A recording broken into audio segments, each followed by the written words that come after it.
cavity appear يبقى inner cell mass والتروفوبلاست ولاد الست ولاد الشغاله inside zona lucida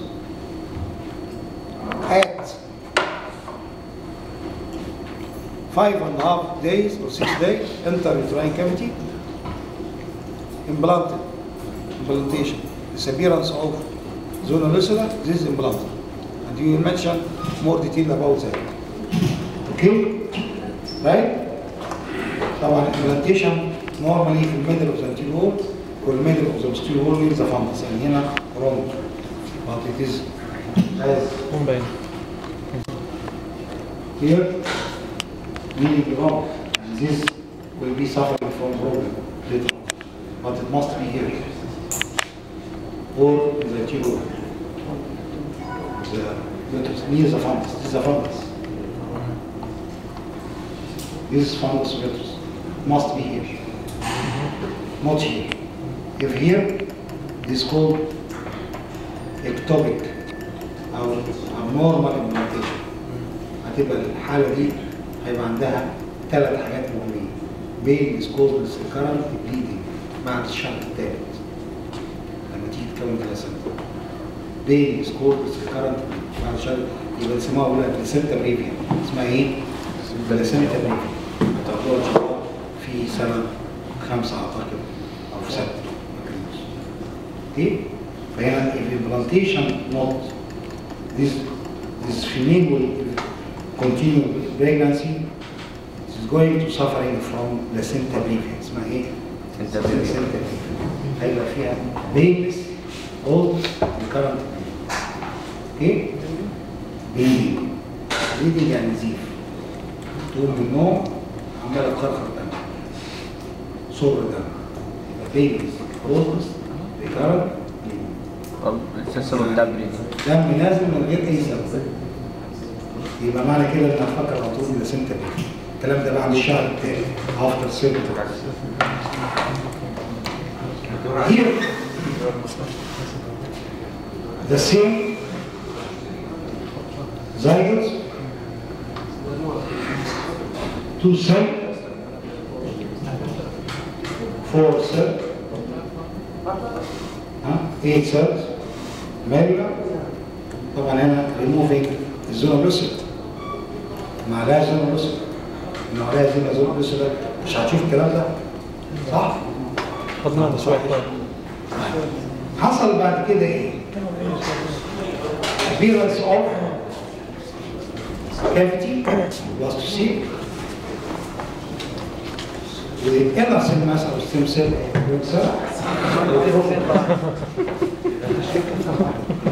الكلام ده في الاسبوع الاول كل ده الاسبوع الاول. سلام ورحمه الله وبركاته. جعوك كيف حالك؟ لسه هي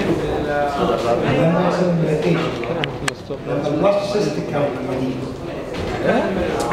بعد تكوين البلاستوسيست extended over stretch هنا زي البالونه تنفخ يوم الزون اللوس ده بالسهل. يعني وقت ما يصير عندنا اولاد الست ولاده شغاله. نعم؟ وقت ما يكون عندنا اولاد الست ولاده شغاله ليه؟ وقت ما يصير عندنا اولاد الست ولاده شغاله زي ما يا جماعه قولي اولاد الست النوتش ده عشان ما ايه؟ كيمياء انا ننتظر شويه انه بس ست سنين اولاد الست لو حصل ولاد الست ولاد شغاله لازم تطلع لسه زي ولاد يعني هنا ولاد الست ولاد شغاله زي ظروف البلاصه ولاد الشغاله لان هنعملهم طبقتين هنشوفهم دلوقتي. انما هنا ده هنا سيلز او البريم سيلز او ستيم سيلز دي اللي ايوه يا جماعه مره ثانيه عشان الناس اللي جايين متاخرين. الصوره دي 5 واحد طبعا هنا اوفري بالستيج بتاع جرانيان فوليكل وحصل عمليه الاوفيليشن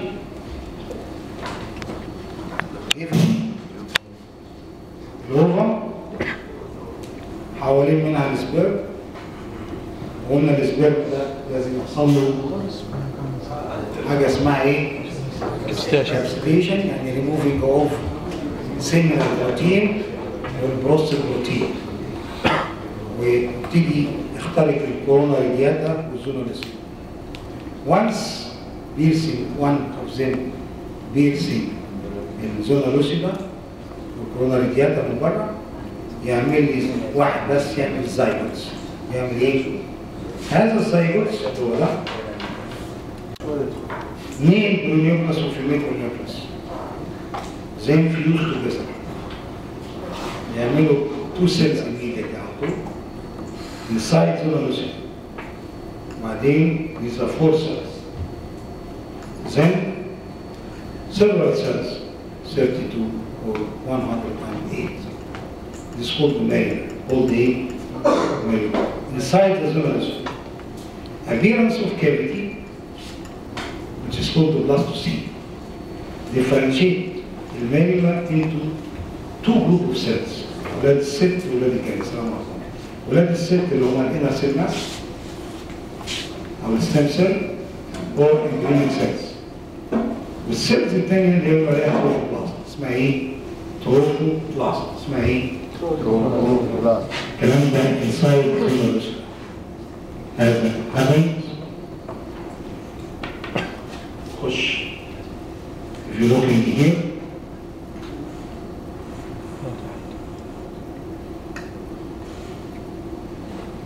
هذه المرمى سراوند زونولوسيدا. اليوم الخامس والنص at 5th day and a half ينطر اليوتراين كافيتي، يظهر البلاستوسيل اللي هو الفراغ اللي جواها. this وهنا سيل ماس وتروفوبلاست. يحصل اوفر ستريتشنج اوف زونولوسيدا اند البلانت. خش كل ما تم الامبلانتيشن هنقول الامبلانتيشن ده في المحاضره حصل نتيجه ايه؟ ان الزونولوسيدا السليم وفي مواد كيميكال سبستانس حوالين نفس الامبريو نفسه بتساعدها على انها تخش في الجدار مع نوعين من السيلز. انا قلت ولاد الشغاله، ولاد الشغاله هيبقوا 2 سيلز.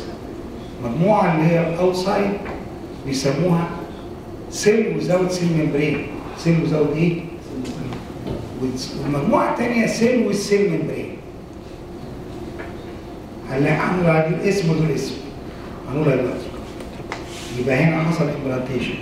قلت لك ان الامبلانتيشن هنا ده مش طبيعي، ابنورمال، يعني يعمل حاجه اسمها بلاسينتا بريفيا. بلاسينتا بريفيا يعني ايه؟ استنتجوا انت كطبيب ازاي؟ واحده حامل بعد الشهر الثالث هتيجي تشتكي من بين سكوزلس ريكارنت بليدنج، يعني تقول لك ان انا حصل لي بليدنج مره مرتين ولا في بين ولا اي حاجه ومتكرر. نعم. بيضر. طيب بعد بيضر؟ طبعا بيضر الجنين، لان الجنين بيبقى دايما دي بتاخد راحه كومبليت ريست، والجنين ما يبقاش متكون كويس، حجمه بيبقى اقل. ابسط حاجه حجمه يبقى اقل من الطبيعي. يعني المفروض الطبيعي ما بين 2 كيلو ونص او 3 كيلو ونص. فلما يبقى ده باستمرار في بليدنج يبقى حجمه هتلاقيه مثلا 2 كيلو وربع، 2 كيلو. فيبقى بيبي صغير حجمه مش، لان البلاسينتا دي سورس اوف فيدنج. كل ما عماله جزء منها عمال ينزل دم يبقى مش شغال كويس. فيبقى هنا this after that احنا هنا في كلامنا ادي زايجوتس 2 cells 4 cells 8 cells مالي الكلام ده inside ايه؟ زولوسيدا. الزولوسيدا هنا مش موجود عشان اوريها لك. بعد كده حصل حاجه اسمها كومباكشن. يبقى كان السبرم حصل له كابسيتيشن، انما هنا في البلاستوسيست عشان يحصل بلاستوسيست حصل كومباكشن. سيلز اللي هو اولاد الست توجذر يسموهم انر سيل ماس.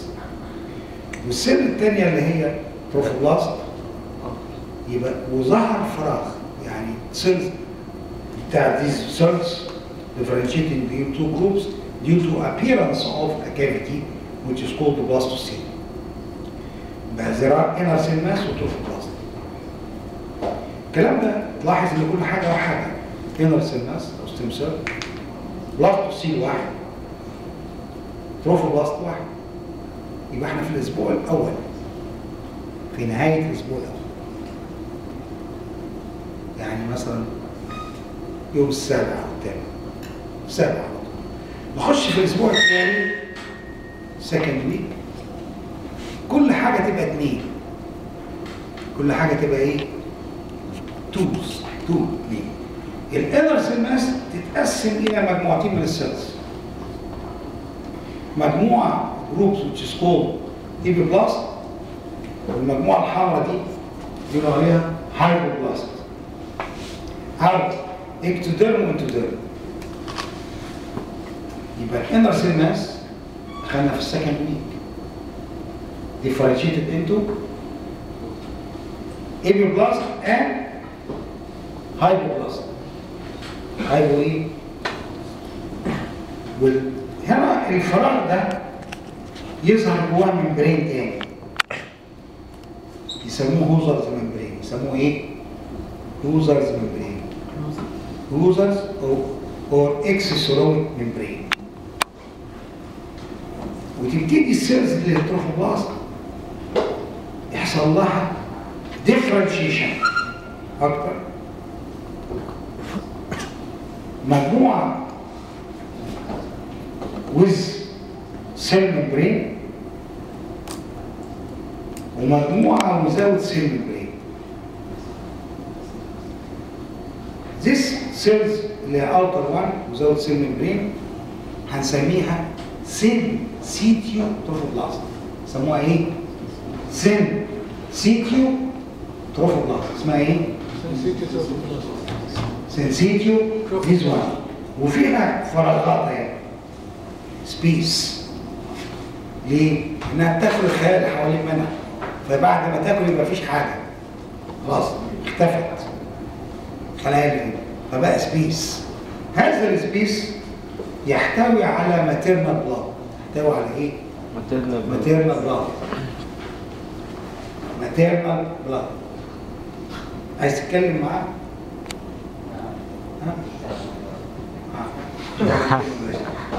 فهنا ماتيرنال بلاد. الكلام ده في السيلز اللي هي وزاره سيل ممبرين اللي سميناها سينسيتيو تروفوبلاست. اسمها ايه؟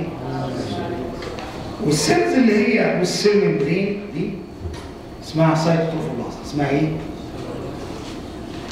وظهر فراغ تاني هو سبيس. هذا السبيس it is called amniotic cavity. His name amniotic cavity. amniotic cavity. هو بيقول amniotic لأن فيها N AMNIO، بس احنا المصريين نحب نقول amniotic cavity. amniotic cavity. في ناس يقولوا amniotic cavity. صح. This amniotic cavity or amniotic cavity هيحتوي على فلويد. هذا الفلويد بيسموه amniotic fluid. وبعدين look هنا more differentiation of inner cell mass into epiblast and the hypoblast أو ectoderm وانتوديرم. نفس الزمين السين ectoderm وانتوديرم or epiblast and hypoblast. وهنا التروفوبلاست appearance of a cell without cell membrane which is called the syncytial trophoblast with appearance of a lacunae or a cavity. Lacunae or cavity. Lacunae or a cavity. And this lacunae cavity containing maternal blood.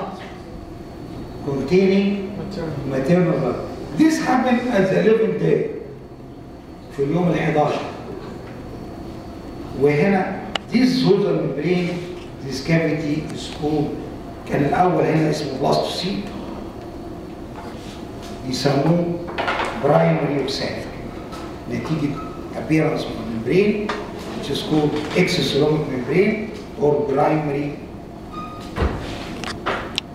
exocelomic membrane or Husser's membrane. ويسموه في الحاله دي it is called primary اوكساليك. يسموه ايه؟ برايمري اوكساليك. احنا دخلنا في الاسبوع الثاني كل حاجه بقت ايه؟ اثنين. بقى في ايبوبلاست وهايبوبلاست. بقى في اميوتيك كافيتي وبقى في برايمري اوكساليك. بقى في سنسيتيف تروفوبلاست وفي سايتوتروفوبلاست. وبقى في لاكن ومحتوي على ماتيرنال بلاست. سهله الحته دي ولا ولا تاني؟ مره تاني. احنا هنا كان بدايه الاسبوع الثاني. الستام سيل بقى فيها نوعين من السيلز، مجموعه تيبي وعايبو او اكتوديرم واكتوديرم. وهنا البلاستوسين يبتدي يظهر عليه ممبرين موجود. دخلنا في الاسبوع الثاني بقى عندنا ايبي بلاست وهايبو ايه؟ بلاست اكتوديرم واكتوديرم. وظهر كنظر سبيس. هذا السبيس بيسموه امنيوتيك كافيتي، يحتوي على امنيوتيك فلويد نتيجه ظهور ممبرين اسمه امنيوتيك ممبرين الرايز من الايبي بلاست، طالع من الايبي بلاست. ففي ممبرين وفي سكريشن اوف فلويد اسمه امنيوتيك فلويد. اسمه ايه؟ امنيوتيك فلويد. اسمه ايه؟ يبقى this hypoblast, this epiblast, this amniotic membrane, this amniotic cavity, and this trophoblast can be differentiated into outer cell layer without cell membrane containing the cavity. This cavity of lacunae containing the maternal blood, containing a maternal blood. This cell layer is called syncytial trophoblast. Syn لأنها تاكل phagocytic cells. اسمها ايه؟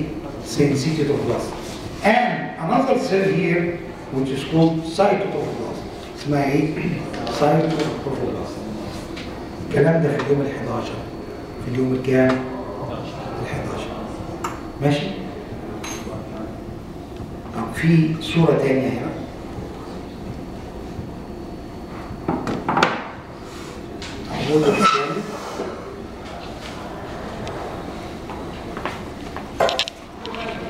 ادي الامبريونيك ديسك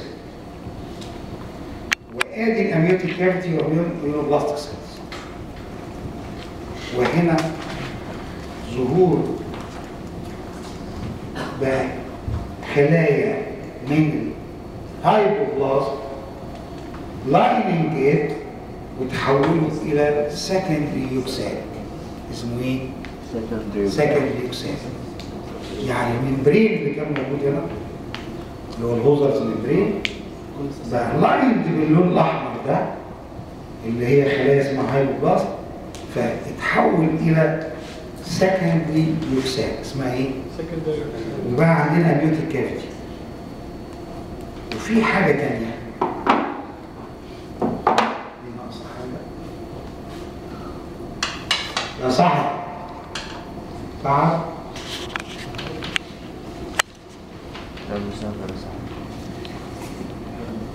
في كمان اثنين من دول زي دول كده. لا تاني زي دول كده هاتوهم لي بيه. اقف لحد هنا عشان ما يحصلش ضغط. يبقى الكلام ده دخلنا في الاسبوع الثاني. الاسبوع الثاني everything is second. انما الاسبوع الاولاني كل حاجه كانت ايه؟ واحد.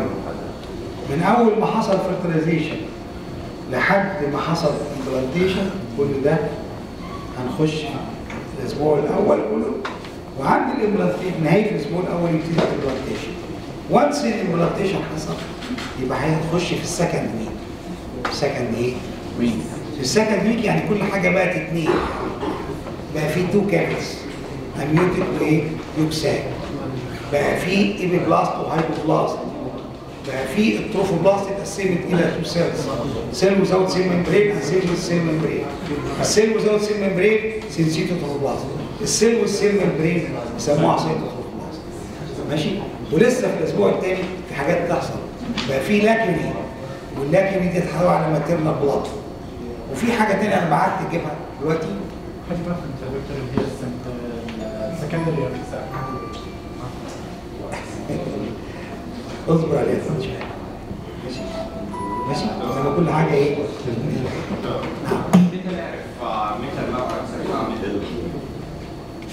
البريجنسي بيبقى فيه حاجات سيمتومز.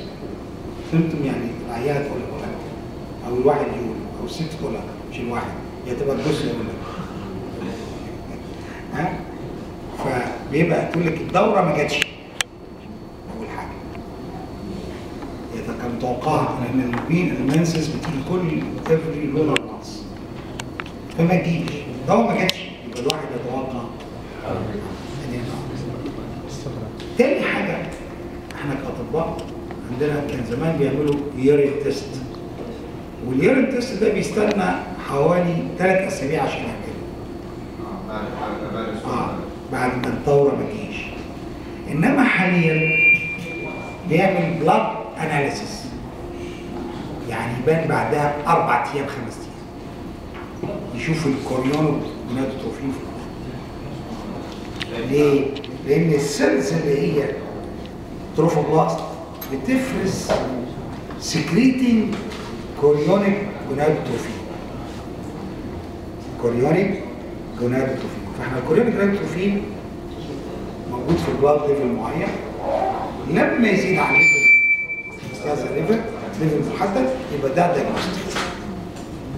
يبقى كان زمان سيمبتومز، اول حاجه بسيطه الدوره ما جاتش بيسموها امينوريا. تاني حاجه اليورين اناليسيس علشان يشوف الكوريون جرانتوفين في اليورين، بيسموه بريجنانسي تيست. حاليا بيتعمل البلاد تيست، يوم يبان بعدها ب3 4 ايام.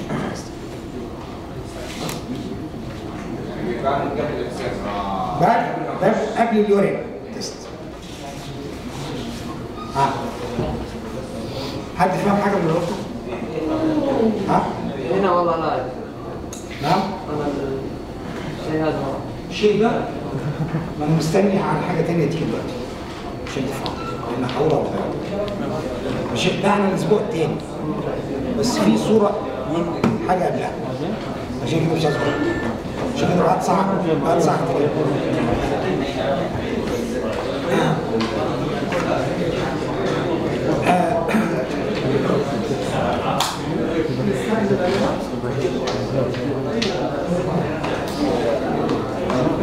طيب عايز اعمل لكم حاجه. عايز ورقه من حد هنا؟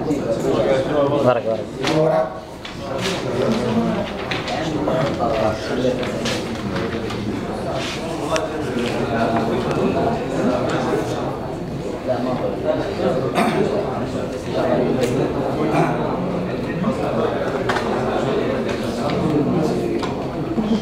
مو شغال. بصوا معايا كده. عندكم بطارية صح؟ انا خدت ورقه من زمان عشان هعمل منها حركه كل واحد منكم بعد كده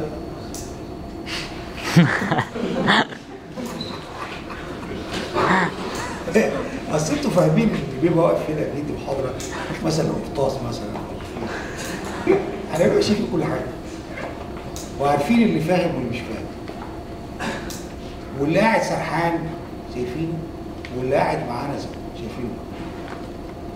انتوا مش كتير يعني لفه كده بعنايه مع كل حاجه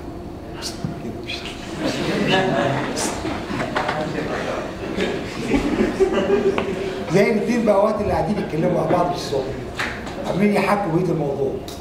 الماتش استقبال حامي جدا. ما هو الزمالك غلب الاهلي ولا الاهلي غلب الزمالك؟ مش فريش. انتوا عندكم ايه؟ كوره. انا واخدت الورقه دي ليه؟ ليه؟ شوف ليه. البريوريك ديسك في الاسبوع الثاني بيبقى طبقتين. بيبقى ايه؟ تو لاير زي كده، يعني طبقه ايبيبلاست وطبقه هايبوبلاست. انا اعتبر ده هعمله زي رغيف عيش، خبز او تنوره بلغه السوريين، مش عيش يعني تنوره.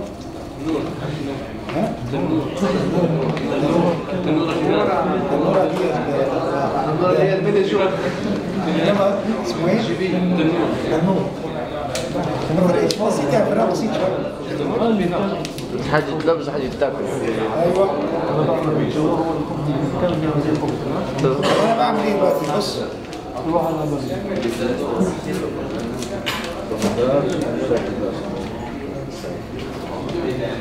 مثل هذا المحل يسميه هيراتي. الامبريولوجي ديسك هيبقى شكله عامل كده. منطقة تكوين المخ بتاع الواحد، ان اهم حاجة عندنا في جسمنا المخ. هنا اوسع حاجة. ومنطقة تكوين جسمك من تحت اضيق حاجة. بعد امبريولوجي ديسك عبارة عن اكتوديرم وايه؟ وانتوديرم. طب ده عيش عايزين ناكله، يتحط جواه غموس. احط جواه غموس. هذا الغموس اللي في مكان ايديا دي يمثل عباره عن انترا امبريونيك ميزوديرم. يبقى بقى عيشه مربى او عيشه لحمه. بقى في عندنا ايه؟ وجواهم اللحمه اللي هي اسمها انترا امبريونيك ميزوديرم. اسمها ايه؟ انترا امبريونيك ميزوديرم. خلاص؟ طب يحصل ايه تاني؟ هتبص تلاقي ده راح جاي كده وراح ده متني كده، واللي جنب هنا رايت وليفت فولد بقى متني كده. بقى الجنين شكله ايه؟ مضغط. بقى عامل زي الاسطوانه. وهنا الحبل الصغير. مره تانيه. ده جريل ديسك. في نص كرة هنا مليانة مية، اميوتيك كافيتي، ونص كرة من تحت من هنا مليانة بردك فلويد ومية وهم ومم، اسمها يوكساك. اسمها ايه؟ يوكساك. يبقى في نص بطيخة هنا ونص بطيخة تحت. والله. وظهر هنا ايبي بلاست وهايبو ايه؟ بلاست. ما بينهم داخل الغموس. انترا امبريونيك ميزوديرم. اسمه ايه؟ انترا امبريونيك طب ميزوديرم. ايه رايكم بقى؟ لو انتنى كده ده يبقى نص الكرة ده كبر معاه كده. ايوه. لو انتنى كده يبقى نص الكرة كبر معاه كده. طب ولو انتنى كده؟ اي نص الكرة هيتركن. ولو انتنى كده يبقى هو دخل في نص الكرة اللي فوق. ايوه. طب هو ليش انتني اصلا؟ فولدنج. ليه؟ في فراغ بيظهر هتشوفه دلوقتي اللي هو ده. فلما حاجة بتنمو يقوم تكبر، فراغ سبيس تتحرك براحته. وهو عامل زي ده كده. هو كيف صار زي كده؟ كيف هو؟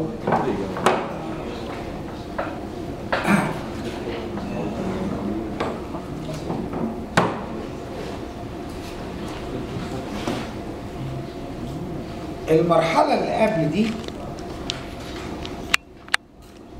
اللي انت شفتها دلوقتي دي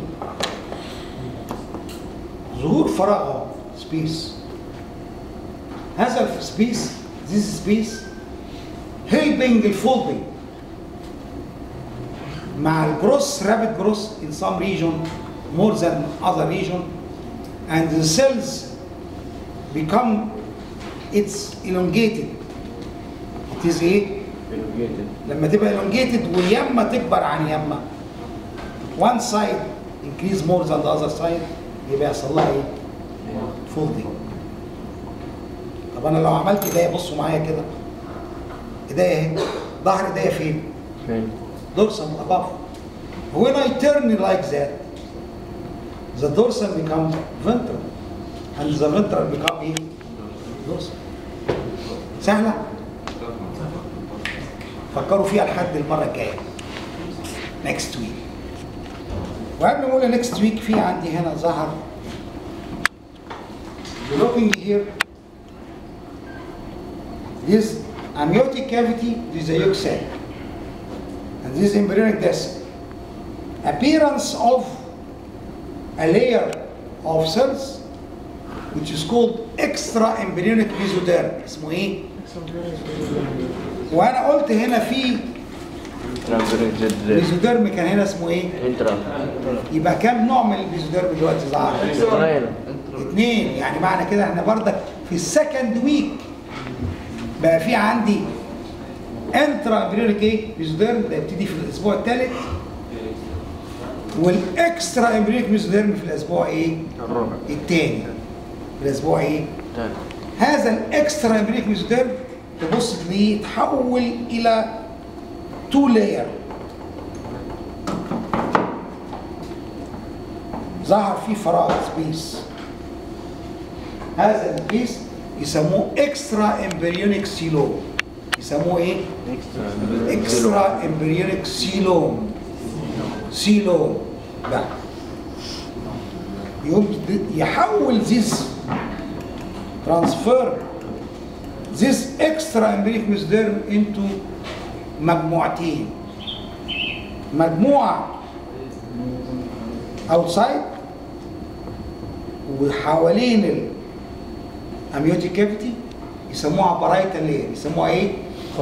ومجموعة around اليوكساك يسموها فيسرال لاير. يسموها ايه؟ وفي اتصال ما بين المجموعتين الاثنين يسموه كونكتنج ستوك. يسموه ايه؟ كونكتنج ستوك. مرة تانية احنا ظهر اكسترا امبريونيك ايه؟ ميزوديرم. اسمه ايه؟ اكسترا امبريونيك ايه؟ and this extra embryonic mesoderm appearance of cavity inside it. فراغ space. يبقى differentiating this extra embryonic mesoderm into layer covering this اللي هي بيوكساك. It is called the visceral layer. It is called ايه؟ visceral layer. ولاير كفرنج الاميوتيك كافيتي والاوتر سيرفيس بتاع هذا السبيس يسموها برايتال لاير. يبقى عندنا الاكسترا ميزوديرم اتحول الى ايه؟ تو لاير. اسمه ايه؟ وان برايتال وان ايه؟ وما بين بتوين ذيم there are connecting ستوك اللي هو ده. والفيسرال كفرنج لاير. ها؟ الفيسرال لاير. الفيسرال لاير حوالين اليوكساك. انما البرايتال لاير اراوند الاميون والانر سيرفيس بتاع السيتوتروفوبلاست. والانر سيرفيس اوف ايه؟ سيتوتروفوبلاست. سيتو ايه؟ تروفوبلاست. انما السنسيتي تروفوبلاست هيظهر فيها فراغ سبيس اسمها لاكن. اسمها ايه؟ لاكن. خلاص؟ طبعا انا ضحكت عليكم في حاجه ثانيه. قلت لكم امبريونيك ديسك حصل له فولدنج، كرينيال فولد وكودال فولد ورايت فولد وليفت فولد. طب لما هو البطيخه اللي فوق دي كبرت حوالين منه فدخل جواها، يبقى الامبري دخل جوه الاميوتيك كافيتي بالطريقه دي.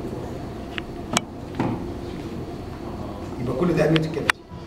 خد جزء من اليوكساك جواه. خد جزء من اليوكساك ايه؟ وجزء بره. وجزء ايه؟ اوتسايد. ده دي يقولوا عليها ديفينيتيف يوكساك. يقولوا عليها ايه؟ ديفينيتيف.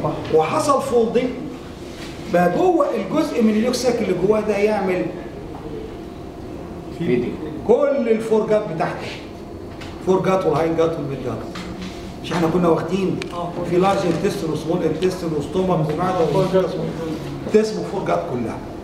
حتى بيطلع من فور جات اللي هو التراكيه واللارينكس واللانج بلاد من اليوكساك اللي هي كونت الفور جات. بسيطه. ما انا عارف. طب هذا بين اسبوع دكتور. احنا قلناها المره دي كده بسرعه. وهتسال في المحاضره بكره شويه. وهنقولها الاسبوع الثاني جاي مره ثانيه. حد فاهم حاجه؟ دكتور. ايوه. كثير. دكتور هذا بين اسبوع. نعم؟ بين اسبوع هذا. بين اسبوع. باي اسبوع هذا طيب؟ ده دخلنا في الاسبوع الرابع شهر يعني؟ شهر. وبعدين طالما هنا بص، ده هنا ما دام ما ظهرش اللمس بط يبقى ده اقل من 16 يوم، من 16 يوم. ما ظهرش ايه؟ اللمس بط. لمس. هنا بصوا فيه انا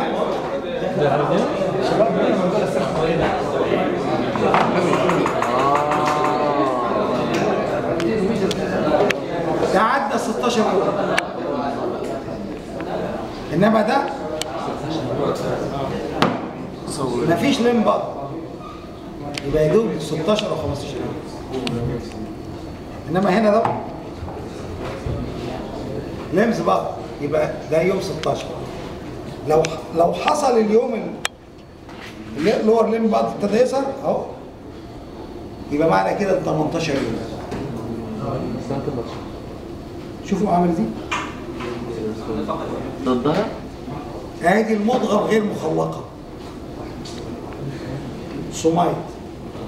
لو بصيتي يا مادي اهي، مش دي اسنان عضه، مش دي تيس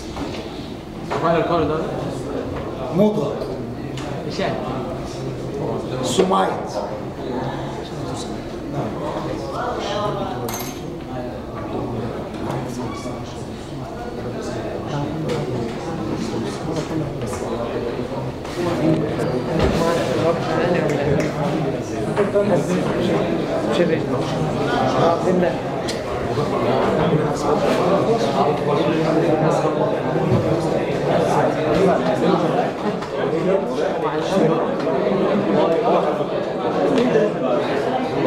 يا شباب حضراتكم تخشوا مع الدكتور عبد الحميد وعادل والدكتور سعيد يديكم حاجه اللي قدامكم ما تيسر من